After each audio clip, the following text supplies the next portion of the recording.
Morning, everyone, and welcome to our webinar, Portrait of a Graduate. Today, your presenters are Nishi Langhorn and Courtney Klein, and I'm going to send it over to them.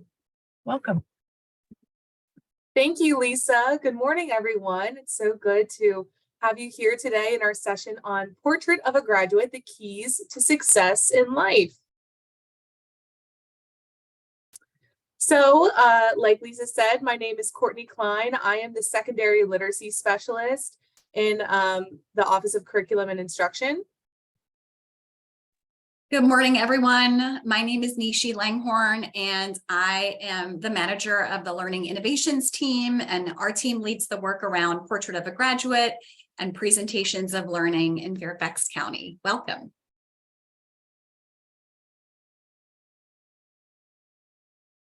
So we'll give you a moment to interact with our learning outcome for today.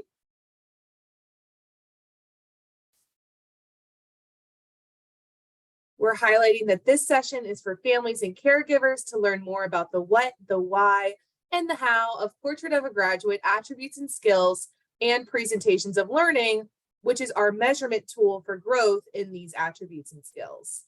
And our hope is that you'll walk away with tangible strategies for supporting your children in owning and growing in transferable 21st century skills. So today, to kind of walk through how we might do this with students, we'd like you to read these skills for success for today's workshop. So the first one is communicator. I listen and ask questions so that I can understand. The second one is collaborator. I ensure all points of view are considered when exploring an issue. And then finally, we have creative and critical thinker. I apply what I have learned to new situations. So we would like you to read and interact with these skills and choose one that you would like to focus on today throughout this workshop. And then just hold that skill in your mind and kind of keep it at the forefront of your brain while you're learning with us today.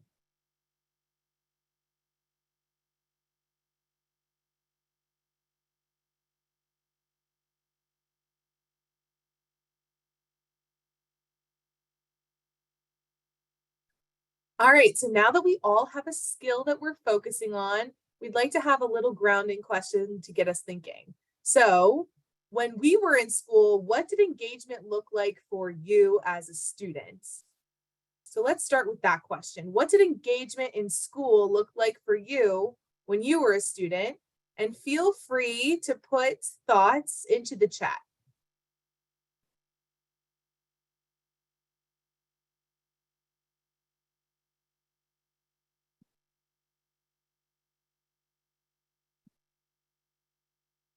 Great, we have answering questions out loud. Maybe that was one student at a time when the teacher called on them. We have a comment for one directional, probably meaning that the teacher was interacting with the students or the students were interacting with the teachers and it wasn't really transferable in that way. Getting called to the chalkboard against your will, yes. I have a few memories, scary memories of that as well.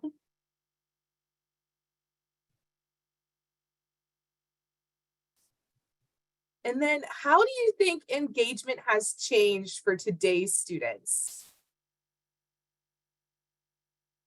Feel free to also populate those thoughts in the chat.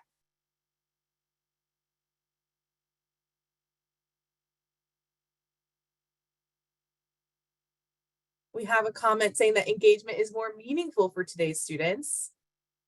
Hopefully project-based and inquiry helps base discussion so that kids are talking to each other more in class and having more transferable engagement instead of just it all coming from one teacher. Great, thank you all for sharing. And if anyone has other comments, feel free to pop them in the chat whenever. So now that we've thought about what engagement looked like for us and what we think it might look like for students in today's classroom, here's what our students are saying.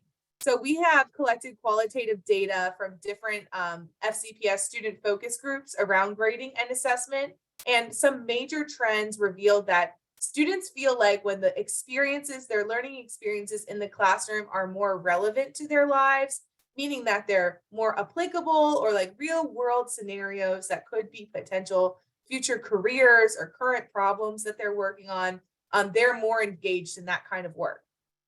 These students also reported that projects were their preferred form of assessment to demonstrate their understanding, because a lot of them said that they could demonstrate that understanding in different and new ways.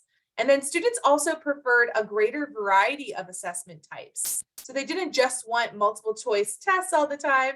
They want quizzes as well as projects and portfolios and presentations and a whole different a variety of assessments so that they can show their knowledge and skills in a variety of ways.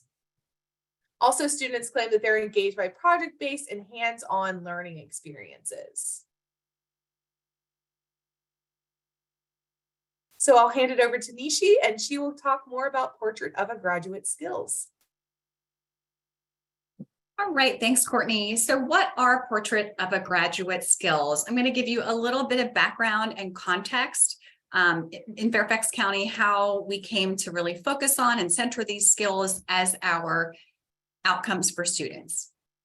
So back in 2014, along with the school board and a variety of stakeholders, including teachers and students and central office folks and community members, we adopted what we really consider our North Star in FCPS, which are our Portrait of a Graduate attributes. And you'll see here that we really honed in on these 5 attributes that we want all students to be able to become throughout their time in Fairfax County schools. So we want our students to be collaborators. We want them connecting with each other. We want them to be able to communicate in ways that are thoughtful and kind of adapt to the changing world. We want them to think critically and creatively and be able to solve problems in authentic ways. We want them to be ethical and global citizens who think about their environments and think about their place in the greater world. And finally, we want them to be goal-directed and resilient individuals who are able to set goals for themselves and track their progress. And, you know, when setbacks occur, to be able to overcome those setbacks. So this happened in 2014. And then we realized that if we were going to name Portrait of a Graduate attributes and skills as our outcomes for students, well, we needed a measurement tool to be able to ensure that students actually had the opportunity to develop these attributes and skills and grow them over time. And so we created what we call Portrait of a Graduate Presentations of Learning. And the acronym for that, we're all about acronyms in Fairfax County, is POG POL. So we call it POG POL. That is really our primary assessment measure for Portrait of a Graduate outcomes in students. So we created this assessment opportunity, this authentic assessment opportunity in 2019. And we're going to talk a little bit more about the details of that in a little bit. So then in 2021, we had the honor of being acknowledged by the state of Virginia as a school division of innovation. So we applied for this very exclusive designation that only 5 districts in the county received, and we received that designation.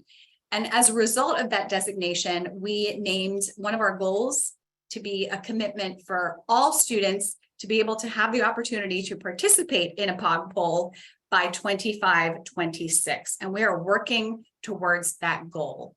Also part of that school division of innovation goal and designation, we have flexibilities with standardized testing. We're able to use in certain subject areas local alternative assessments in lieu of standardized testing and performance assessments in lieu of to get verified credit for some high school courses.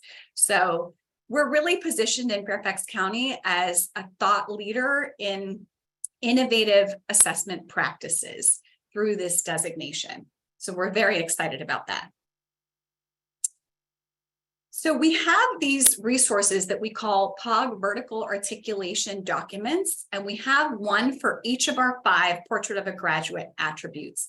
And this really, you'll notice on the left-hand side, those Portrait of a Graduate skills. This is language that is from the school board, but then you'll notice that we have language that's kind of scaffolded based on grade level. So we really wanted students to be able to access the language. So we have language that is accessible for pre-K students all the way to 12th grade students. And so I'll give you a moment just to take a look at this. You can see, how the language kind of evolves, but really the skill remains the same. And we use these documents with our teachers, with our students, to help with goal setting, to help with reflection. But these are the skills really that students are developing over time.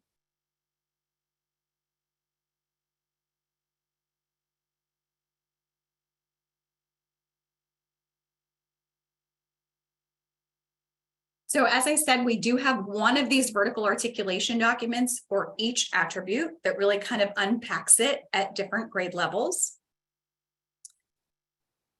And the idea here is that we're going to build these skills, these smaller skills of I use my resources to learn, I use my imagination, I show creativity in different ways, so that we can become these larger attributes. So the attributes really are our states of being, whereas the skills that you see on the vertical articulation documents are really our states of doing. So in order to become a creative and critical thinker, these are the skills that we can practice and that we can develop. So earlier, Courtney asked you to take a look at these skills for success and choose one attribute and skill that you really wanted to hone in on during our time together today. And again, we've got those attributes on the left-hand side. Those are our states of being. And we have our skills that we can actually practice that are on the right-hand side, the states of doing.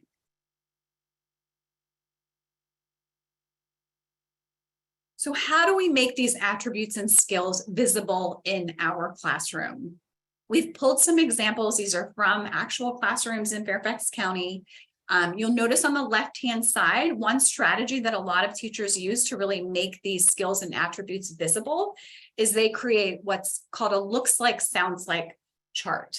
And this is done with students. So if a teacher says, I really want us to focus on the skill of I can revise and refine my ideas so that we can become better creative and critical thinkers, well, what does that look like in the classroom? And then the teacher will invite students to share, well, this looks like adding or improving our ideas. This looks like taking time to review your work. What does it sound like? It might sound like a student saying, I used to think, but then you said, and now I think. So I've revised my ideas based on something that you said. So that's an example on the left. Another way that a teacher might make these skills visible is through a learning target. So on the right-hand side, you'll see that the teacher has their learning targets explicitly stated on the board. You'll notice that the skill is embedded in that learning. So the skill is not separate. It's not that we're going to listen and ask questions first, and then we're going to talk about political parties. It's that we're going to listen and ask questions so that we can further our understanding of political parties. And this is a really essential point here to remember, is that these skills and attributes, they don't live outside of content. They really help students better access the content. So these are just some examples of how teachers can really make these skills explicit and visible in their classrooms. So what are some other ways that teachers might embed Portrait of a Graduate practices into existing structures that already happen? It might happen in morning meeting. So a teacher might say in morning meeting, okay, today we're going to focus on the skill of I listen and ask questions to understand, and might engage the class in a conversation during morning meeting. It might happen in closing circle, maybe as a reflection. Today we focused on the skill of listening and asking questions. How did we do? How do you feel you did?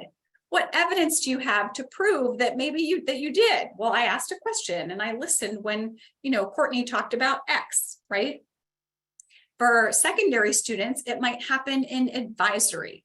There are a lot of schools, secondary schools, that are using advisory to really focus on goal setting and reflection and focusing on Portrait of a Graduate attributes and skills.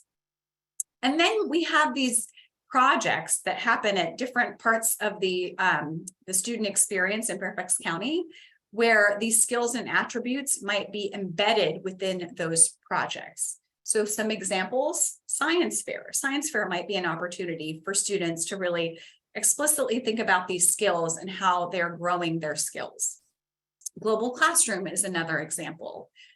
English portfolios or capstone projects. Some schools are really doing embedding Portrait of a Graduate practices and presentations of learning through different grade levels. 8th grade civics is a great example, since it's already so community oriented and students have to do service hours. Some schools might be tying their 8th grade civics class to ethical and global citizenship. Or it might be as an alternative assessment. So these are just some ways that teachers are embedding Portrait of a Graduate practices into instruction. And I'm going to turn it back over to Courtney, who's going to talk about why these skills are important in school and life. Thank you. Now that Nishi has explained what Portrait of a Graduate attributes and skills are, and how they really connect and apply to the classroom, we really want to emphasize that skills are not just present in the classroom. We want to help students and be empowered to recognize that they're using these skills in every facet of their life. So Portrait of a Graduate is all about students using and growing skills that will help them succeed in all aspects of their life. So not only is Portrait of a Graduate for students across school subjects and in those different academic experiences that Nishi just articulated, they also are present at home, in the community, with hobbies and interests. So if your student engages in sports or musicals or extracurricular activities in any way, we want them to recognize that their Portrait of a Graduate skills are at play and that they're growing in them all the time.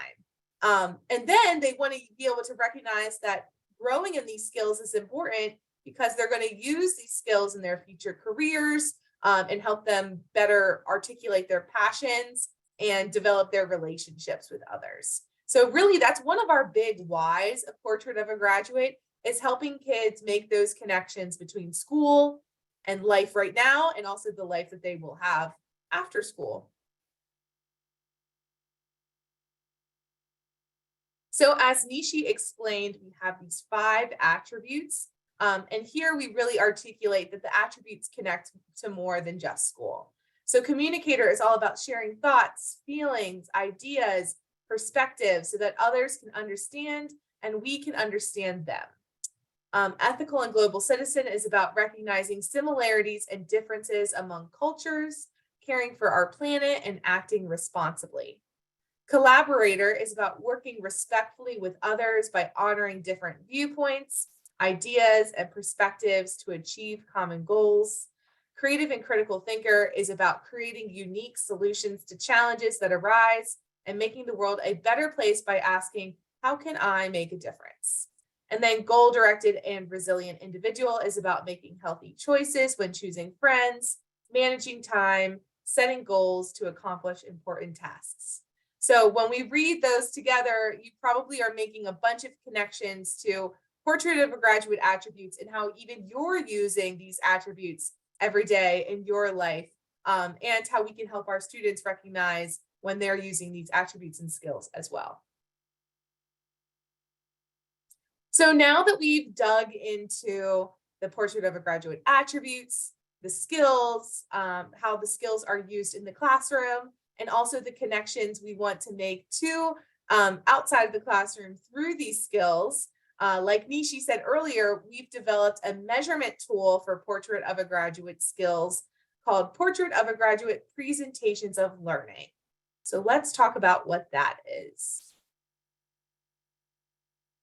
So what is a Portrait of a Graduate Presentation of Learning? We often redeem this as, know this as POG POL as the acronym. So Nishi and I might say that a couple times. So first, it starts with meaningful learning experiences. We want the students in their classrooms to have meaningful learning experiences that are connected to attributes and skills, and that is explicitly connected to it by the teacher. So like Nishi said earlier, when she showed pictures of the board and how the students' learning experiences were connected to skills, those are the kinds of learning experiences we're hoping kids have in the classroom. And they also need opportunities to reflect on those as well.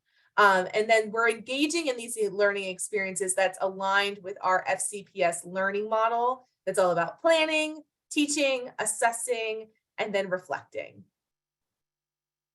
And then as students are having these meaningful learning experiences inside and outside of the classroom, they're curating evidence. So they're choosing bits and pieces of their student work, whether that be in classroom work or maybe outside of classroom work with their extracurricular activities, or who they are as a family member or a communicator or a community member or a friend at home. And they're curating this evidence into something that they can eventually speak to. And then it culminates in a presentation of learning where a student articulates a portrait of a graduate attribute that they've grown in. They point to the evidence that represents how they've grown, and then they articulate, this is why it matters to me right now and to future me later on. So what's important to highlight here is that we talked about 5 different attributes and a bunch of different skills within each attribute. But we want portrait of a graduate presentations of learning to not be on every attribute at once. We want students to select one attribute that they've grown in so that they can really focus their why for their growth and the how they've grown instead of talking about all 5 at one time. So that's what most presentations of learning are on. It's just one attribute. So what does success within a POG poll look like? So we're focusing on one of the 5 attributes like we just said. And students start a POG poll by claiming their growth. So they say, I grew. And then they share a specific example of learning experiences that describe how they've grown in Portrait of a Graduate.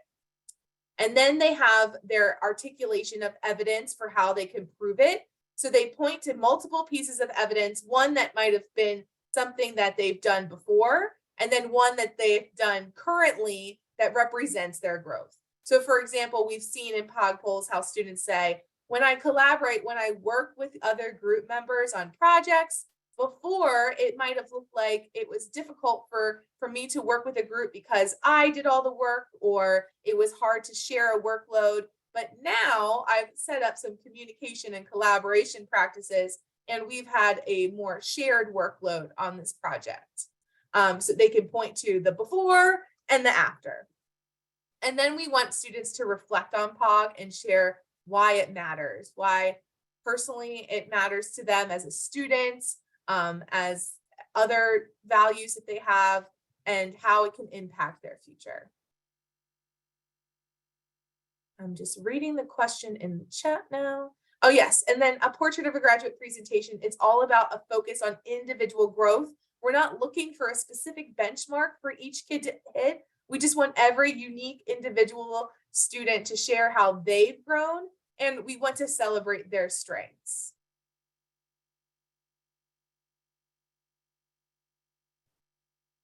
So here's what a POG poll is and what a POG poll is not. So a POG poll is an opportunity for students to share and celebrate their growth, to tell their story, to discuss their strengths and interests, to let teachers know who they are in their own words, and to build relationships with teachers and peers.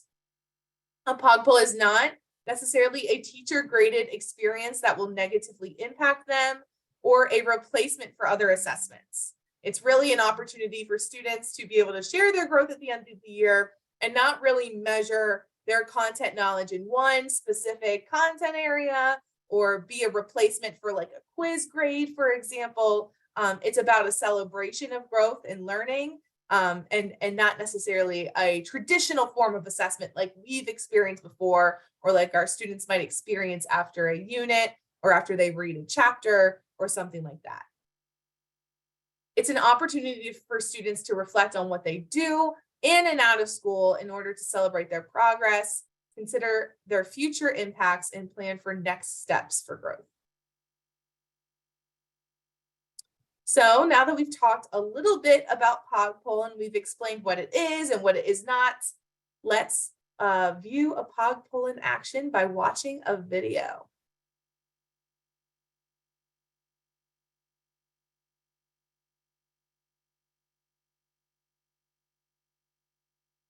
Today I'm going to talk about how I can communicate clearly.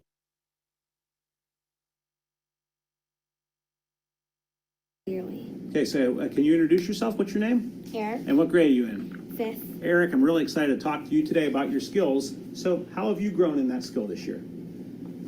At the beginning of the school year, I was not really as much talking about, like, when my teacher asked me, so Eric, how did you answer this question? How did you solve that problem? I would basically like say the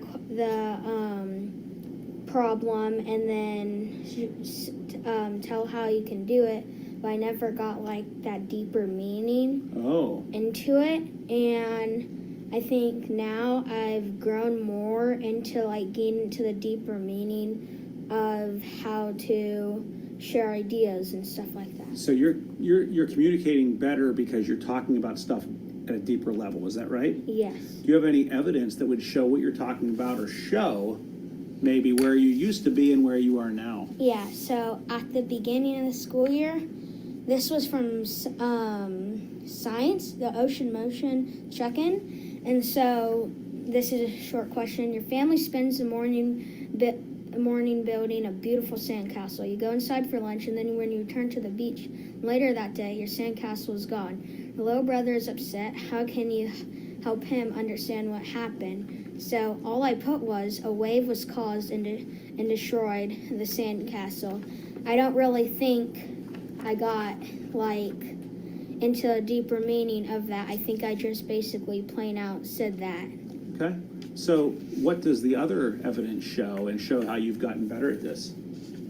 Well, this was in math, and it was a question. Miss Orris is ordering some new books for her classroom. She's ordering 18 paperbacks books for $5.75 each. She orders 4 hardcover books for $11. How much money will she get back? And so I basically explained more of it through the problem solving and wrote down more of it and talked about it clearly and better to share that idea than just plainly saying it. I got to that deeper meaning. That's pretty amazing, Eric. I really appreciate you sharing it with evidence. So whenever you're looking at this, you mentioned communicating clearly in science and also in math. Is this a skill that you use all the time, or just in science and math? I'd say I mostly spread it out through all the subjects. I think I use it in a lot of stuff. One of the easiest ways to use this is in innovation space, because all you do is just like build stuff, and like if something goes wrong, you can be like, hey Lucas, hey Noah, guess what? I think the way this didn't work is because it made a wrong turn, or we don't have a rail to guard it. Okay. So, and if you didn't have that skill, what would happen? I think if I never used that skill, a lot of stuff would like happen wrong, and like I wouldn't just be able to communicate, hey, this is what I need to do, or like, let's say you had a problem and you never had this skill to work with it, and you're just like, I have a big problem, can you help me? And you don't really say anything about the problem, and people can't help you if you can't. Wow, so you can't really get the help you need if you're not very clear in how you communicate.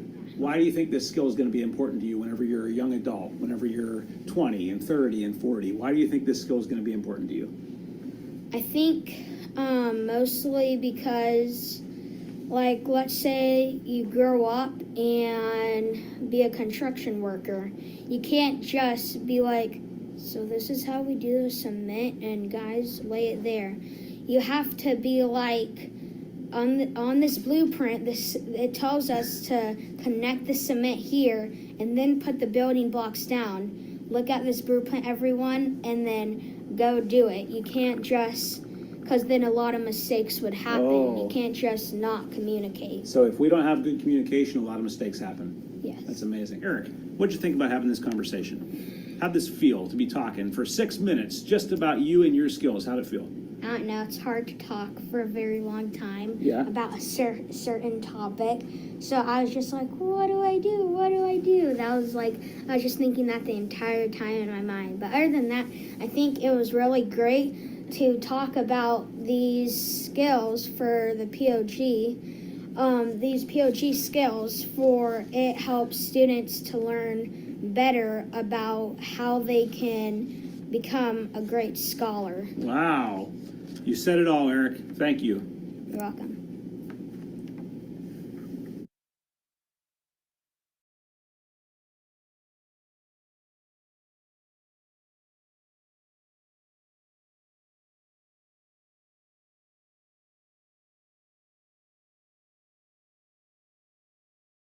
Before we continue to talk about how you can support at home, would love to hear any comments in the chat, something that resonated with you from the video or something that surprised you. I see incredible. Yes, Laura, I agree. I think it's incredible that a 5th grade student is able to reflect and talk about his growth in such a powerful way. Very articulate. Yes, Jenna, totally agree.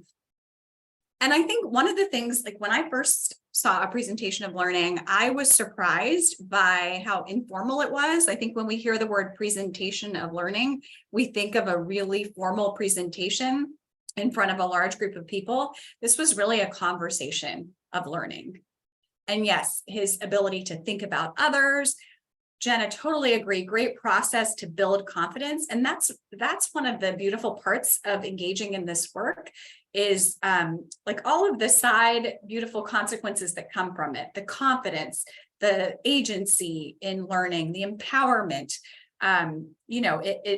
We're not just developing better students here. We're really we're helping students become better humans with this process. I always love to watch presentations in action.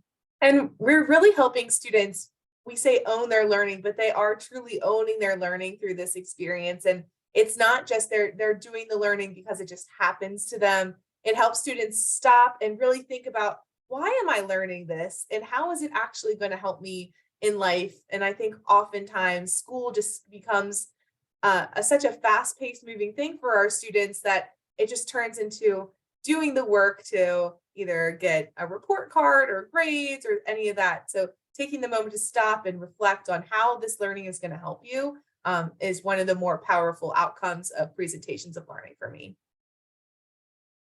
And one thing that we didn't see in this video, but happens with a lot of presentations of learning, is there's also an opportunity for students to give feedback. So you probably noticed there were some other students that were present there. And those students can also give feedback to the student who's sharing. And what happens most of the time is other students will affirm the student who gave the presentation of learning. And they'll say, wow, like I can relate to what you said, or you did such a great job sharing your growth, or I really appreciated the evidence. So that's another, I think, beautiful consequence of this work is just the learning community that it builds and the relationships that are fostered through the process. And thank you all for your questions in the chat. We'll come back to all of those at the end. So how can you support at home? So it's really easy because students they're engaging in these skills in school, they're engaging in these skills at home, they're applying them in their classes, they're applying them in their extracurricular activities, they're applying them at the dinner table at home, they're applying them in their relationships with their friends. They have so many opportunities to really develop and grow these skills and think about how the development of these skills impacts their life.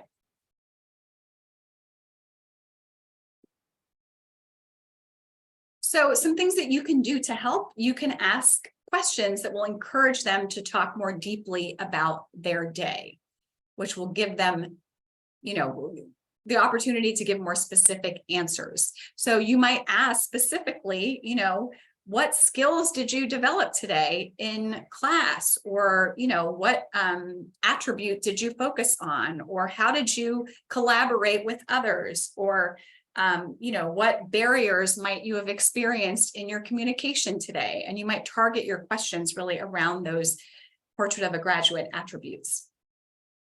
Some questions: what did you share? What did you improve at? What did you get better at? What new ideas did you come up with? Who did you work with? I know I've got 2 kids, they're now in college, but the question, oh, how was your day? That always led to one-word responses.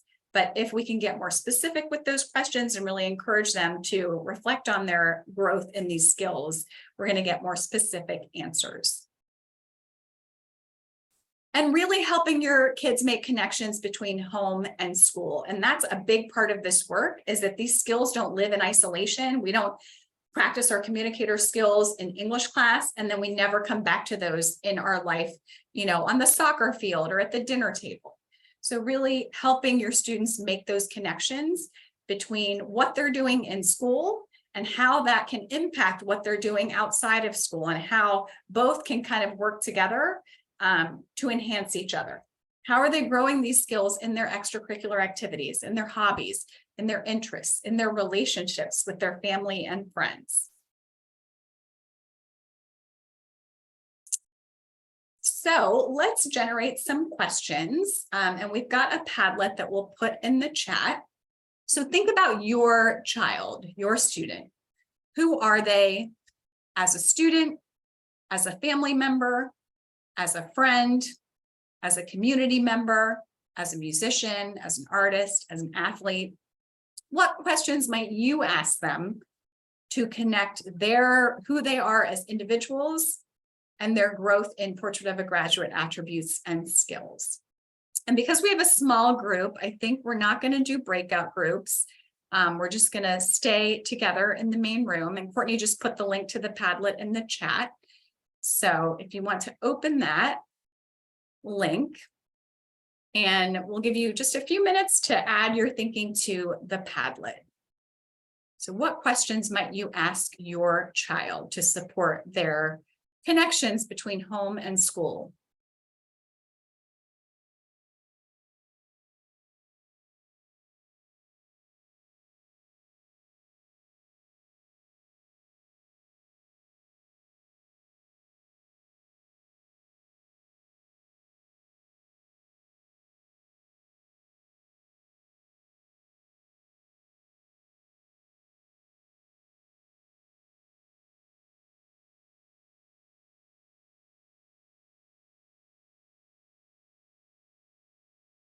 And if you click that little plus sign in the bottom right corner, you can add a question to this tool.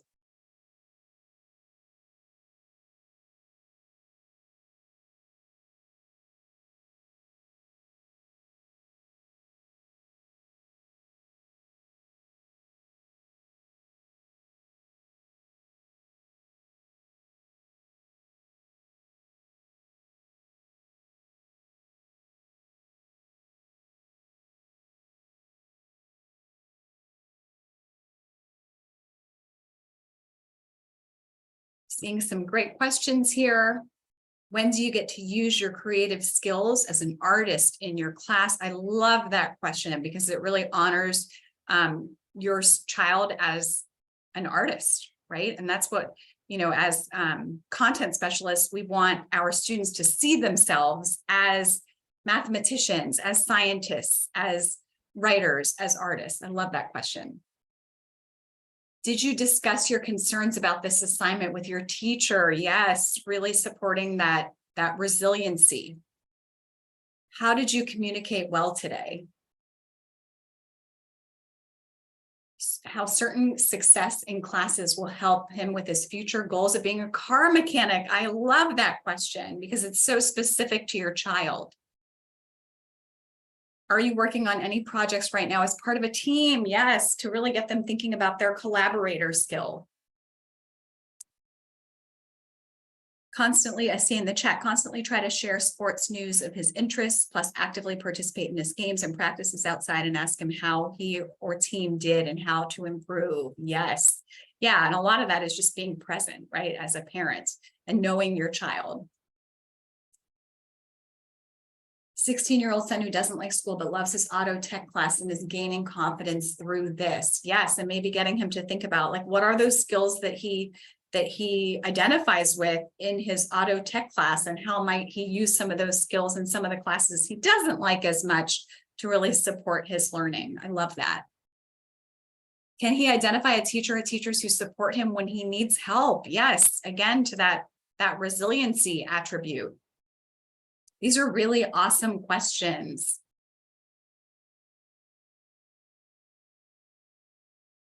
Give everyone 30 more seconds to add any more thinking. I love these. What do you think you could do next time to study for this test? Yes. So, giving students, giving your child a chance to reflect on, their performance on an assessment and what they could have done differently next time, what they could have done, maybe to improve their performance. Yes, Jenna, we will definitely get you a copy of the slides that's accessible to all of you.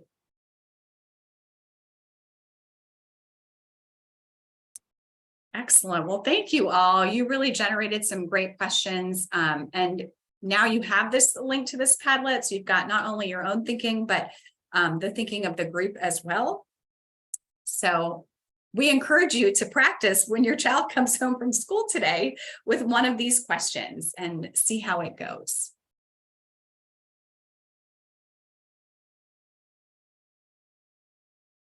So we do have some additional resources, and when we get you the copy of the slides, you will be able to see these, but I'll just click on each of these just to kind of highlight what it is. So we have a one-pager for communities that one of our teammates, Jeff Lynette, is an artist, and he created really all of our visuals. And so this is one that we shared some slides that have some of these images on them, but this is a great resource. And then we do have the public website. We've got a Portrait of a Graduate page.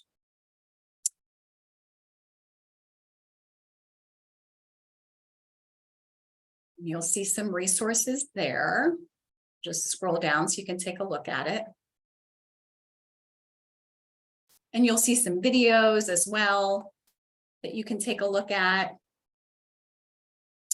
And then we have and I'm not going to click on this because it's going to start playing the video, but we do have a video that we made on POG POL, and that you can take a look at as well.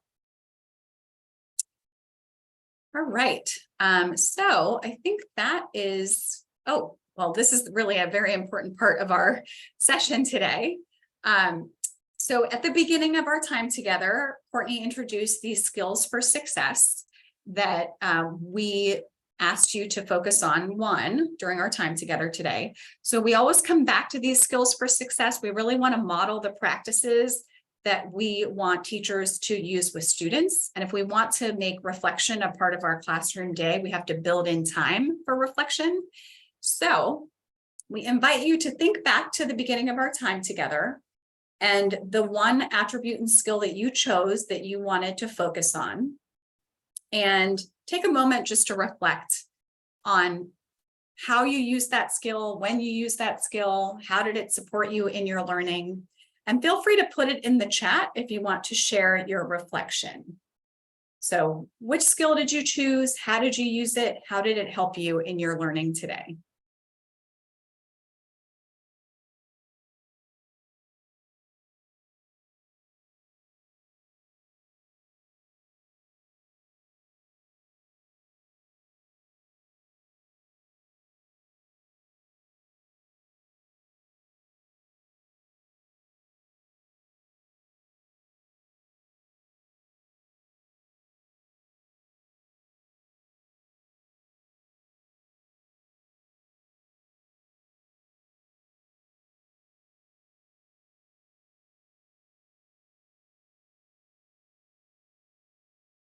everyone a few more seconds. Thank you, Laura. I will use other people's ideas that I think will be helpful. Yes, I think, and that's the beauty of the Padlet, because it really, helps us remember that we learn from each other and we learn in community.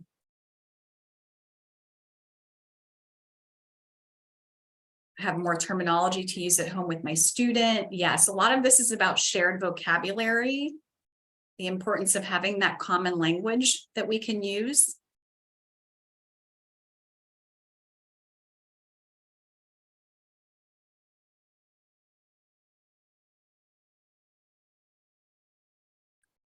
All right, so I'm going to go back to the beginning of the chat.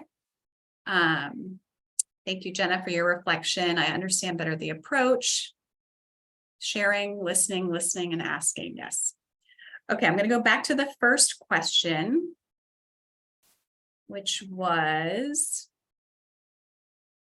from Jenna. Should we expect our student to use some of this terminology when they talk about school and schoolwork? For example, my high school student is at an IB school, and he will reference summative assessment and formative assessment, or things like a writer's workshop, but I'm not hearing any of these terms or this framework from him.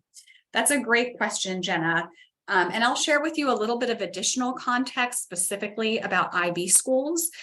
So we have been working with a group of IB coordinators all year long, because the IB schools and the MYP program has its own set of processes and requirements that really connect to Portrait of a Graduate and Presentations of Learning, but they use slightly different language. So you might hear your IB student talking about ATL skills or a learner profile.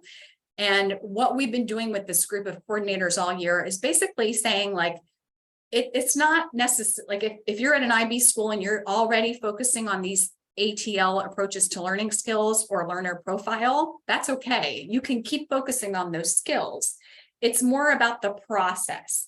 So we want students to have that process of really focusing on these 21st century skills, being able to point to evidence of growth in these skills, and then being able to share their growth and their reflection of why these skills are important in a presentation of learning. So at an IB school, you might hear slightly different language. It might be around those approaches to learning skills. And we've actually done a crosswalk between the approaches to learning skills and Portrait of a Graduate skills, so that IB teachers and students can see that these are really connected ideas. And Courtney, feel free to jump in if there's anything you want to add. Yeah, the only thing, that's great context about IB.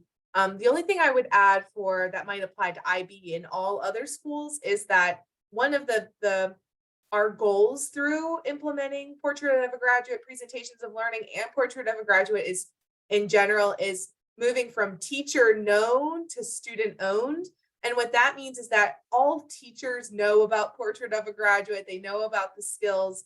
And one of our goals right now through professional learning with teachers and schools is to help them make these skills more explicit in their instruction, so that when students are learning, they recognize, like, oh, even though students are always developing these attributes and skills all the time in their learning and in their classes, we want students to start to be more recognizing of that and even hearing those skills and names. So a lot of teachers that are trailblazers in this work are joining professional learning, that they are doing this. And our goal is to get more teachers to help students own these attributes and skills. So right now, some of our students might not own these skills yet, and we're working towards that. And that kind of relates to Terry's question, which is the next question. Never heard these skills be presented or practiced in Fairfax County schools. Is it widely used or in some schools? So this year, our Chief Academic Officer required every school to name a Portrait of a Graduate goal in their school improvement and innovation plan, which was a huge win for this work. And as Courtney said, schools are at very different levels of implementation. Some schools are setting goals really around just building awareness that these attributes and skills exist, whereas other schools are at the point where every student by the end of this year is going to engage in a POG POL. So we're working towards that school division of innovation goal where every student by 25-26 will have the opportunity to participate in a POG poll. And because we are such a large county, we have schools that are at different levels. And let me scroll to the next question. How does this framework address and incorporate neurodiversity and students with disabilities? That is an excellent question, Jenna.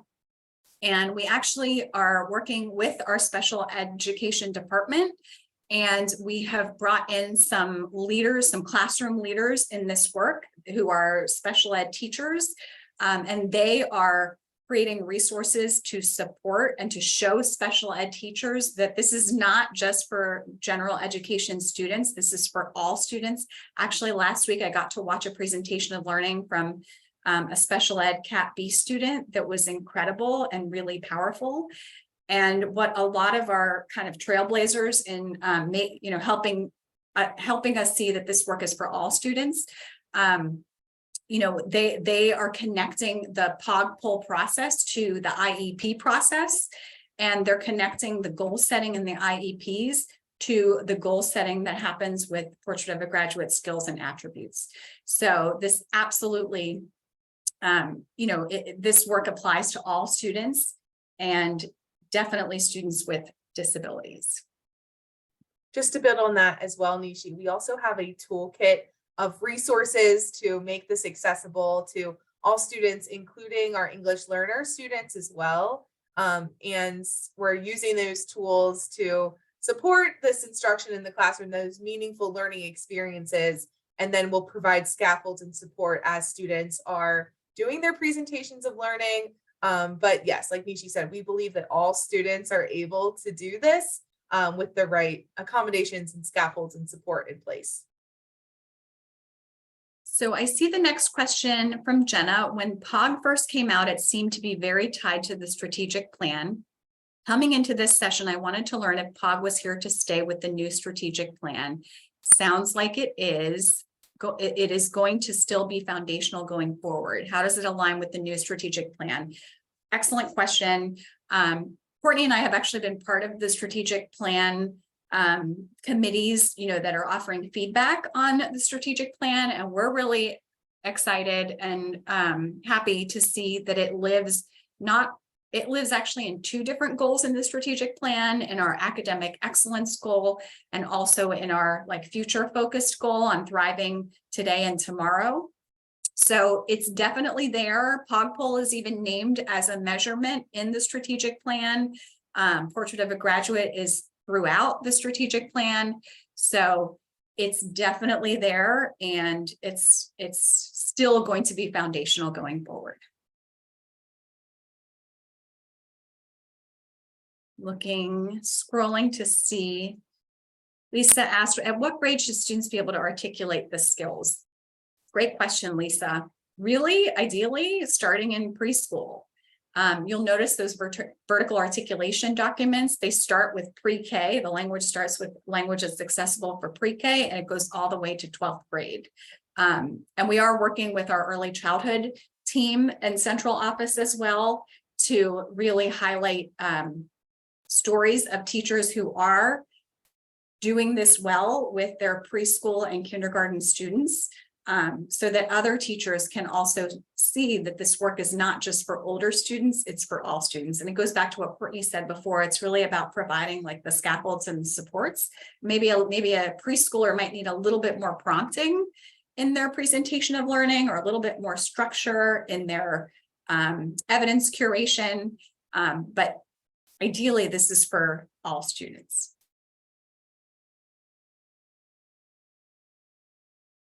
Jen, I see your comment. This must be really hard for schools to execute when there's so much pressure on standardized testing. Yes, I think that is an important thing to note. And I think that's where, when we showed you the slide with the explicit connection between the content and the skill, and really helping teachers and students understand that these skills will help them better access the content and ultimately perform better on those standardized tests. turning my last comment into a question. How can parents support this framework instead of the focus on state and federal testing that is more memorization and regurgitation? Courtney, do you want to take that one?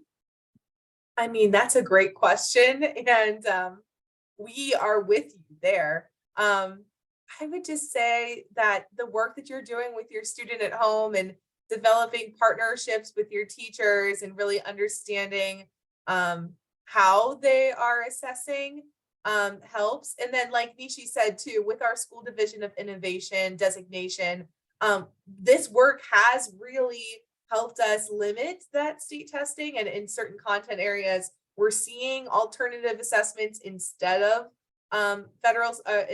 state testing, which is super exciting. That's why that we're very excited about this designation, and we're hoping that through reaching our goals, we can prove to the state that this form of assessment matters, and it's still measuring the growth of our students in a low stakes and more celebratory way for our kids, instead of putting more pressure on them through multiple choice assessments. So long story short, we're in the work with you, and we believe in it as well, just like you do. And I just think if we all partner together and keep recognizing the importance of this type of assessment, we're able to produce the right data that's going to help. And I would add to that, like having, real conversations with your child about how these skills support you in your life and in your work and in your relationships, and how the memorization and regurgitation that you experienced in school, how that isn't supporting you as much in your current life as, the development of these skills and attributes. And I'll share one personal story that I think, it was really powerful for me. So I have, as I mentioned before, I have 2 kids in college, and my younger son wanted to apply to be a teaching assistant in a computer science class. And he had an interview with the professor, and he had to fix code. Like the professor gave him this broken code that he had to fix. And he was telling me about this interview, and he was like, I didn't fix it. I think I made the code worse. But at the end of the interview, the professor asked him, how do you think you did? And he said, I don't think I did very well because I didn't fix the code. And she said, you actually did really well because you were able to explain your thinking. You were able to communicate in a clear way. And the code we can teach you, but it's the skills that you were able to demonstrate that we were really impressed by. And he ended up getting the job. And I just share that because I think that's a really great real world example of how, how these 21st century skills are just as, if not more important than content knowledge, which can be gained, right? But the development of these skills is crucial. There's another question about, is it taught by teachers as lessons or is it incorporated in the curriculum? And the answer is yes. And just like Nishi said, different schools are at different places in this work, but there are lessons on Portrait of a Graduate. And also what you might notice is that teachers make explicit connections to the curriculum that they're teaching to Portrait of a Graduate. So like we showed earlier in the slide deck, and we'll get that out to you as a resource, you'll see that some students or teachers that on the board with their outcomes for today's lesson, they'll tie that directly to a Portrait of a Graduate skill. And then there are lessons that we have that that teachers do with students to support students before they do a presentation of learning. So lessons on how to develop their portfolio, how to curate their evidence, and we provide a lot of graphic organizers for students to help them think through what they might share in a presentation of learning. So yes, we do a lot of instruction around this for kids. And we've seen that be successful anywhere from a kindergarten classroom to seniors in high school. So that's super exciting. Jenna, I see your comment about your son graduating from an IB school and then going to a private school for college. It was all multiple choice tests. And I don't blame him at all for transferring out first chance he could. And I would imagine being at an IB school where the focus is so much in the IB program on the development of these 21st century skills, that was probably like a real shock to his system. Any other questions? These are all really, really great questions.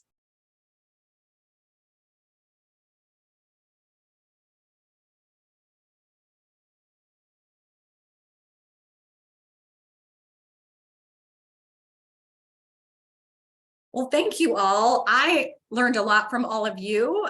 This was really incredible to have this time with you all, and we will also share our contact information with you. So if you have additional questions that you think of, please don't hesitate to reach out. So I think what we can do is we can include that with all of the resources that I will send out next week. So everybody, you said you're going to share the slide deck, right? Everybody will get the slide deck. You'll get a recording of this and your information. So I'd like to thank you ladies for a wonderful presentation, and I hope everybody has a wonderful day.